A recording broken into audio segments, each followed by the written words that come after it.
Hello and welcome to Election Brief. We're live from our studios at Kokomlemle in Accra. My name is Kenneth Jesse. We're also live on DSTV channel 421, GoTV channel 125, all social media platforms, and around the world on myjoyonline.com.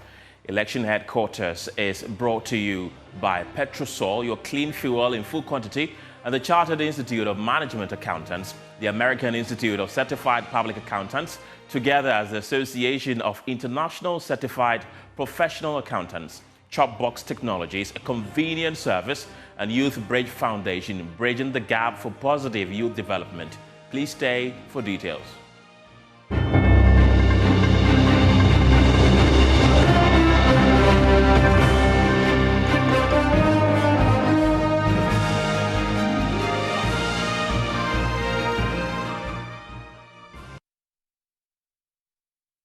Hello again. National Security Minister Albert Kandapar has described as worrying and a security challenge the seeming loss of faith in the judicial system by political parties ahead of election 2024. According to him, sentiments amongst most of the leading political players indicate a depreciating trust in the court to discharge justice in case of an election petition setting grounds for violence in what he describes as a high-stake electoral atmosphere.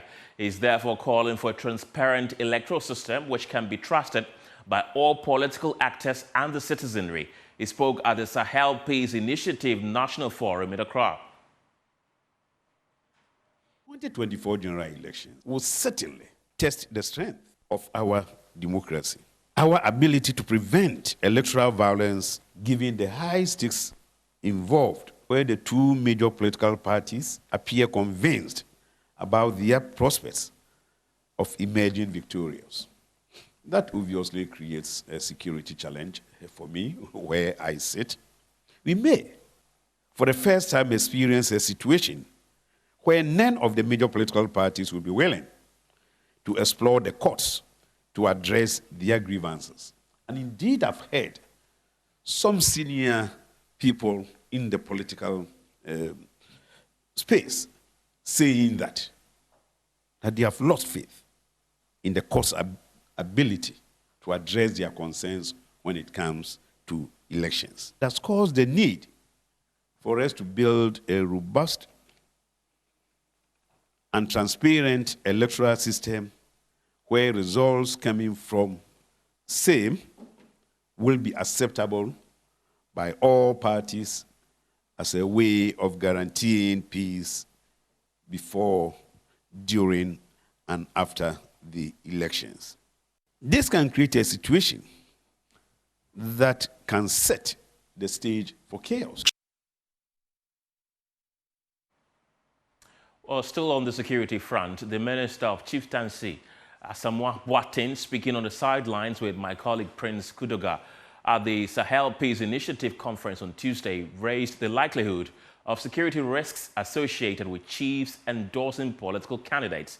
Now, let me bring in security analyst Mutari Mumuni Mukhtar to help us understand the possible security implications of this. Welcome to the program. Let's begin with your views on the worrying state of the National Security Minister. What potential security risks do you think this could pose, as outlined by the National Security Minister, of political actors' lack of trust in the judicial system?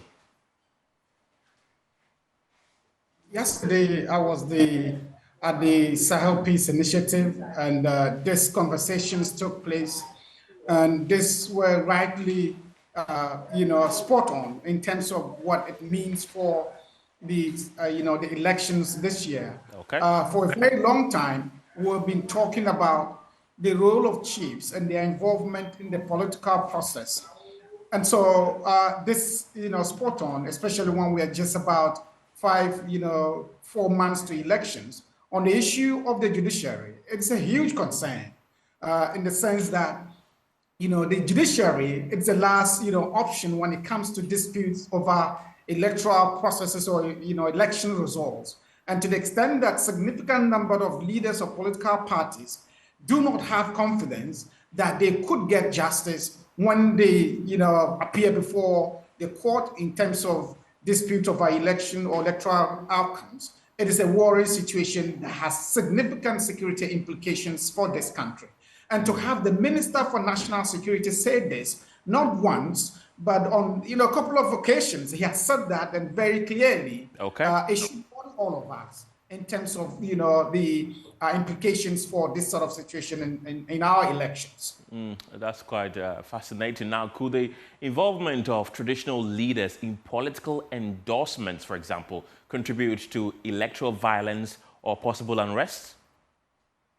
The chieftaincy institution is a very revered institution, as the traditional leadership has enjoyed huge level of legitimacy and goodwill from the local population. And so it's important that we reserve that institution as a sacred institution, capable of serving as legitimate arbiters when it comes to disputes over elections. Our constitution bars chiefs from participating in elections. And if you look at the Chieftaincy Act, you would see clearly stated in it that chiefs shall not take part in active politics.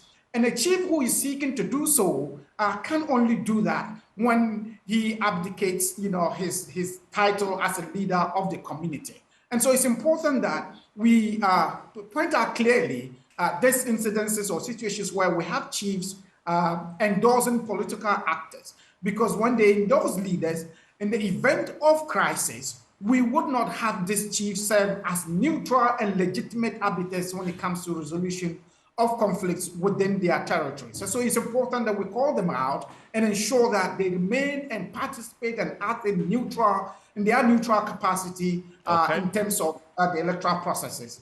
And how might traditional leaders' political endorsements affect the perception of impartiality and neutrality in the electoral process?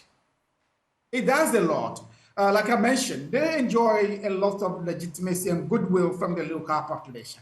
And so when you have a chief endorse a political party or its candidate, it tells you a significant number of the population would view differently that political actor or his opponent. And so it's important that we ensure that they remain neutral within the political space. And then from your own point of view, what measures do you think can be taken to ensure that traditional leaders maintain a neutral stance in politics, and how effective will these measures be in the prevention of violence, for example?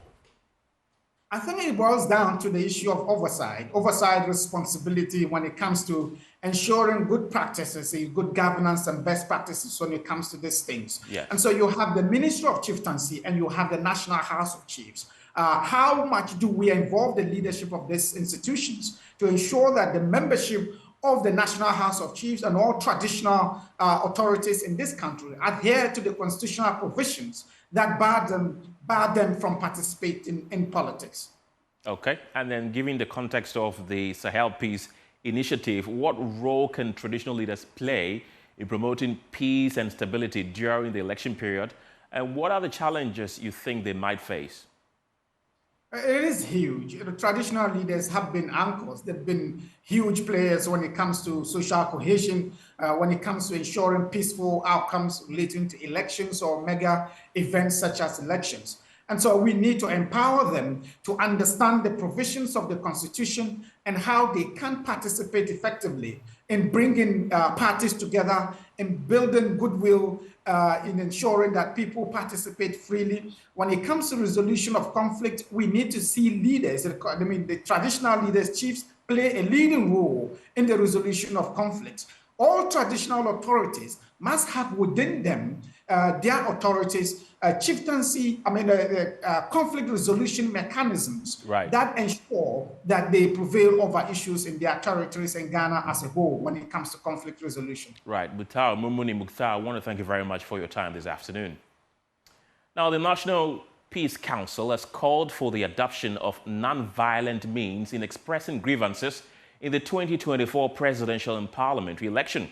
In the light of past electoral tensions and incidents of violence, the Council aims to prevent any escalation of conflict and ensure a successful democratic process. Addressing stakeholders at the 2024 Peace Dialogue in Kumasi, the board chair of the National Peace Council, Dr. Ernest Edujemfi, urged political parties, candidates, supporters, and the general public to use legal processes in addressing their grievances. Nana Boachi Yadom has more in this report. The Peace Dialogue seeks to contribute to ensuring peaceful and credible 2024 elections by promoting a national platform for consensus building among major stakeholders, including the security agencies, Electoral Commission, Judicial Service, media, women and youth groups, academia, among others. The dialogue is expected to whip instrumental response to increase trust, confidence, and peaceful 2024 election.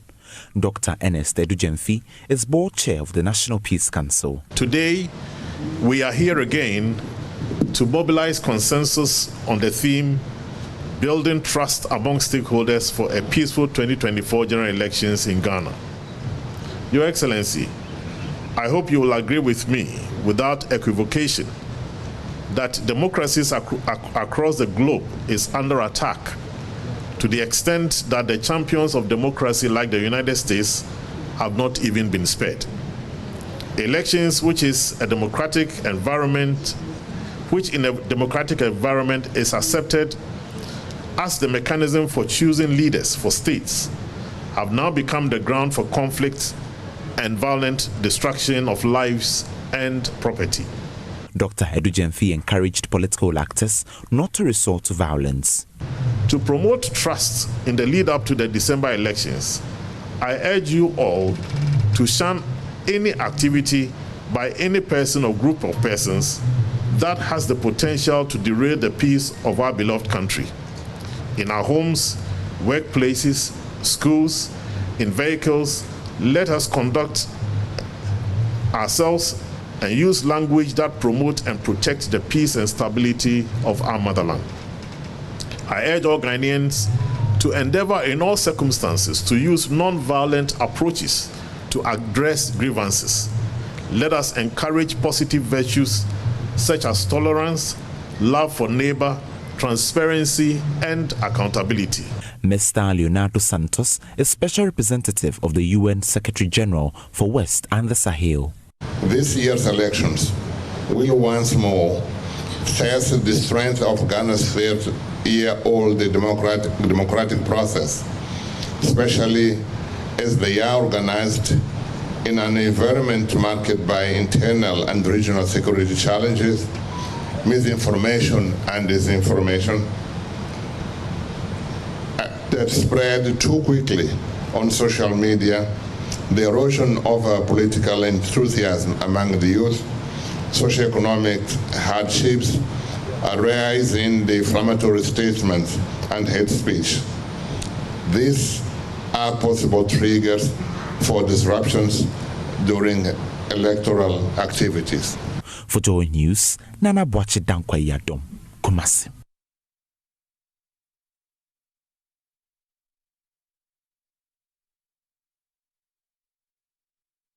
Let's bring you more stories this afternoon as the former national chairman of the People's National Convention, Bernard Mona, has vowed to lead the party to victory in the December polls and break the MPP-NDC duopoly as he launches his presidential bid.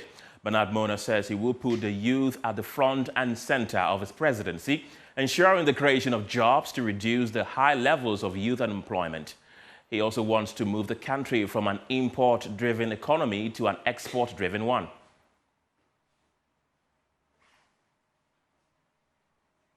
Right, and Bernard Mona has joined me in studio for more on this. Thank you very much for your time this afternoon. Just hours ago, you launched your official bid to lead the PNC. Let's start from your focus on the youth. You are youth-driven. Why is that?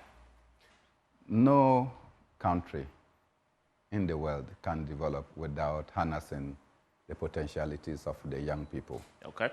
Unfortunately for us in Ghana, the skills and the expertise of our young people have been allowed to waste because of the inability of our state to pay for the services of the young people.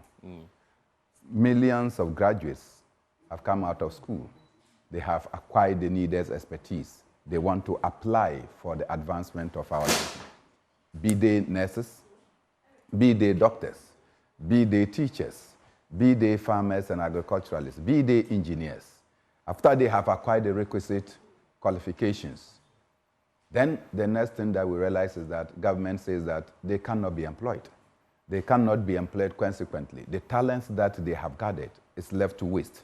So we have many young people that have virtually gotten to retirement age without necessarily applying the skills that they have. So in order that we are able to move forward, we need to harness the skills of our young people, harness their talents in every facet of life so that we'll be able to develop this nation. In the 1960s, the UN came out looking at the policy frameworks that Kwame Nkrumah had put in place. And the UN could predict that by 1970, Ghana would be a net importer of labor. What it meant is that we would have been importing people from China, from the United States, from other countries to come and work, given the industrial expanse. Today, here we are with a youth bulge that is creeping and threatening our democracy. So the focus of my presidency is to ensure that the young people don't go around and thinking that other countries' passports is better than holding a PhD or seeking a qualification in our own country. That is why the focus is on the youth. But more importantly, look, we have reduced ourselves to insignificance that we think that speaking our own dialects has become like inferior. And when we look down upon our own languages, our indigenous language, then that means that we are not taking ourselves highly. If you go to Japan, they don't speak English. Neither do they speak French. If you go to Germany, they don't speak English. Neither do they speak French. If you go to China, they don't speak English. Neither do they speak French. In Africa, what is our language? And so in Ghana, Twi and Hausa, Kum, your language of origin, will become the languages of instruction so as to inspire confidence and to bring us to the superior level that we belong to. Don't you think that's going to cause a bit of chaos? There's going to be so many languages around. What is there? So many languages. You don't speak Twi? You don't have a language of origin? And so your language of origin will not be criminalized in school. Nobody will give you a head knock for speaking your language as speaking vernacular. In fact, we should improve and learn our languages. And Twi, there is no corner in this country that when you speak Twi, you will not get remedy for something that you are into. Hausa within the continent of Africa, when you speak Hausa, you go Africa. So we are choosing this in order that not only are we linking ourselves nationally, but we are also linking ourselves continentally, so that our people with their indigenous languages go to Abosokai, go to Makola, and see the wealth that is generated there. That wealth is not generated because the people speak English. It's generated because the people have an indigenous language that understands money. And that is how come we are able to make money. How can the language that gives you money, the language that develops your economy, that language is criminalized in your education? Okay. Just tomorrow we enter August. That means we have barely 4 months to the elections. People have questioned the relevance of the PNC, especially looking at how silent they say you have been in the political terrain. Someone will say, why should we take the PNC seriously this time? The United States will be doing their elections in November. They are yet to elect a presidential candidate, so to speak, for the Democrats. But they are hopeful that whoever is elected the presidential candidate, particularly the vice president, will win. But our political landscapes are different. And if you go to Senegal, it took them 10 days to be able to change away from the old order to a new order. Are you saying that the young people of this country are satisfied with the level of despondency that they face today? Are you saying that the young people whose skills, whose talents, who are nurses, who are teachers, who are engineers that cannot find placement within the public sector are satisfied? Are you satisfied that your own colleagues come rushing after you to help them to secure jobs? Certainly, it is this level of frustration that will change away from the two major political parties of the NPP and the NDC to a victory for a Bernard Mona-led PNC. Right. Speaking of the NDC and NPP, what strategies have you put in place to ensure that you oust them? Because we all know that since 1992, it's been both parties that have been ruling the country. What strategies do you think Ghanaians will From buy 1992 to date, Bernard Mona was not a face for presidency. Today, Bernard Mona is a face for presidency.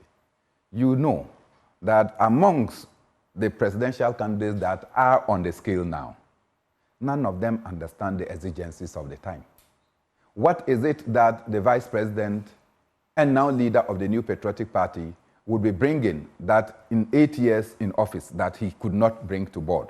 What is it that President Mahama want to bring that 4 years with Atta Mills and 4 years as president he could not do that today he wants to bring? The new face with new ideas bubbling to explode and to lead our continent and our country to the next level is Bernard Mona. This is not a question that you should be asking. Well, it certainly is. Let me ask you another question. You've mentioned Kwame Nkrumah a lot of times. Even today, you did mention him in your speeches. Why is that? Why is he so front and center It's like wanting to be a Christian and not wanting to talk about Jesus Christ, or wanting to be a Muslim and not talk about Prophet Muhammad. If you want to be a political figure in Africa and narrow it to Ghana, you cannot talk about politics without the presence, the significance of Kwame Nkrumah, the man who founded our nation. The blueprint that Kwame Nkrumah left, all that we need to do is to take up that blueprint, dust it, revise the figures, and you will see that the youth unemployment that was supposed to be contained in 1960 will be contained if we revise that document. So it is a working document. Kwame Nkrumah has become our Bible and our Quran, and that is why reference is always made to Kwame Nkrumah. Right. I mean, you have been a national chairman of the PNC before. Some will say that even when you were a national chairman, you could not really revamp your party to lead it to victory. So how then should we hand a country of more than 30 million people to you? How sure are we that you could run the country effectively when some would say even your own party, PNC, you couldn't run it effectively? Abraham Lincoln could not win elections for Senate. Neither could he win elections for Congress. But he won elections and became the best president of the United States. But you are not Abraham Lincoln, are you? I am super than Abraham Lincoln. My ideas revel with the young people of this country. My ideas connect with the market women who speaks only our local languages, our indigenous languages, yet they are able to create the wealth. And you and the other people have criminalized that local language, our indigenous language, and making it look as if speaking our indigenous language is a crime. I want to connect with them so that we feel superior in our language, so that when I am not able to speak good English, I am not crucified. If I am able to speak good Twi, if I'm able to speak good Dagari, I should be good to go. How do you want me to become proficient in economics when I have to go and study economics in English? How do you want me to become proficient in engineering when I have to go and learn English before I come and learn engineering? Yes. How do you want me to become proficient in piloting when I have to go and study English before? If I was doing that in the language that I was born with, in the language that I grew up with, you think that my level of proficiency will be this shoddy? It is the reason why we have engineers who cannot fix vehicles. And they will look for the roadside fitter who has not been to school to come and fix it. Okay. It is the reason why when you are looking for somebody to come and fix your electrical bulb, you are not looking for the degree holder, but you are looking for somebody that has done electricals by example and by work. And this is where I relate to. I don't think that all of us can benefit from the ink or from the paper. I think that people's talents are abound, and they are natural. We should be able to harness the talents. Hey, go to Argentina and tell me who is the president of Argentina. You know? But if I ask you who is the most important person in Argentina, you will mention a footballer. If I ask you who is the president of Jamaica, you will be in doubt. But you will be able to mention the most important figure in Argentina, in Jamaica. So you do for Portugal, and I'm sure that when they are looking for some others. So it means that for us to be able to move up, it must not just be about pen and paper. Let's come back to your youth-centered campaign that you want to run. Tell us about some of the youth policies you intend to implement should you win power. First and foremost, as I said, the youth have already gotten their talents. You hear somebody talk about digitalization. And when we talk about digitalization, what we mean is that we actually want to consume. We are not producing. Do we have a Ghana app that we can use to chat among ourselves? So you use WhatsApp. Is it created by Ghana? So how much money WhatsApp earns? What is the percentage that the people of Ghana get?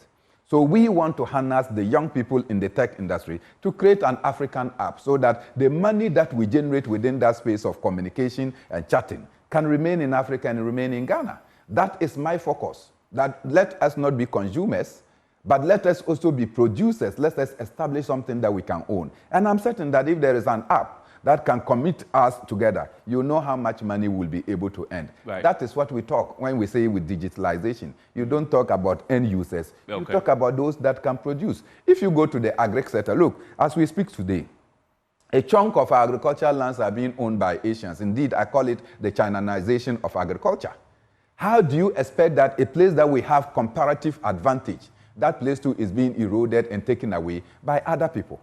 Okay. So clearly, we don't own anything. In order that we are able to create the jobs, the opportunities, we need to own, particularly the extractive sector. What is the percentage of gold that we have? There's a lot of youth unemployment in this country, as you have mentioned. If you were president today, what would you have done differently?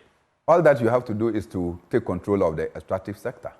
In other countries, and I say this without any equivocations, when you are not able to secure a job after your application, the state takes it upon a burden to provide you with life support.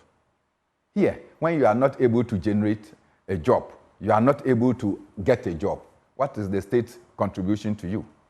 They leave you to go and survive. How are you going to survive? Okay. When you have to eat, when you have to drink, when you have to clothe, when you have to educate, when you have to actually get health care. So clearly, the state has decided that what they want from us is a vote. And what we want from them, which is the bread, they will not give us. I want to assure the people of Ghana that just as it is important to have one man, one vote, it will be important on the state to have one man, one bread. Okay. Every Ghanaian will be fed, whether you earn income or not. So is your focus only going to be on the extractive sector for the youth? Is that the only thing that you intend to do for the youth? Oh, I have spoken about sports. Or the examples I was giving. You could see that I talked about Lionel Messi. I talked about Usain Bolt. I talked about Cristiano Ronaldo. I was just citing that for you to know that, look, we cannot just talk about, hey, pen and paper. So look at these other fields and let us advance them. How come that those countries have been able to make benefit of their athletes and we have failed to do so? And how do you intend to, bring that into the Ghanaian perspective? We used to have that. Do you have university teams? Do you have College of Education teams that plays at the national level? Go to the United States of America. You are drafted in college basketball, and then they promote you to become an NBA star. How come that we are not able to develop a system where our education is linked to the sports? Are we saying that our sportsmen cannot go to school? So we should create that linkage, and which we will do. If you go to the agri sector, we should create that linkage. If you go to the mining sector, we should create that linkage. Above all, this is what I say. You can't have an economy or run a nation where everything that you do now is about dealing with expenditure items and not generating revenue. I give you, everything that we own as a state that could generate revenue for us, we have been advised falsely that we should sell it because the state cannot run these institutions. So we sold the Black Star Line. That is the biggest shipping company in Africa. We sold it. Now, everything that we import, we have to go and rent the services of some people's ships. They make money on top of us, and then, boom, they are gone. We used to have the Ghana Airways.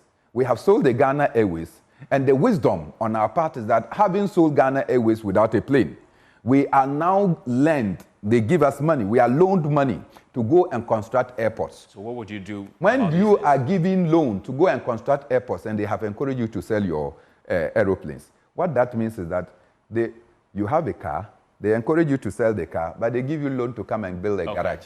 All right. That certainly simply means that they are adding to your expenditure without necessarily ensuring that you get streams of income. Okay. And that is what we want to do. And finally, I say that, look, 30 seconds, please. Corruption is an albatross on our heads, and we need to take drastic measures to be able to curb it. All right. Okay, Mr. Bernard Mona, I wish you all the best in your campaign. He is former national chairman of the PNC. That's it for Election Brief for today. My name is Kenneth Jesse. For more news, you can log on to myjoyonline.com. Bye for now.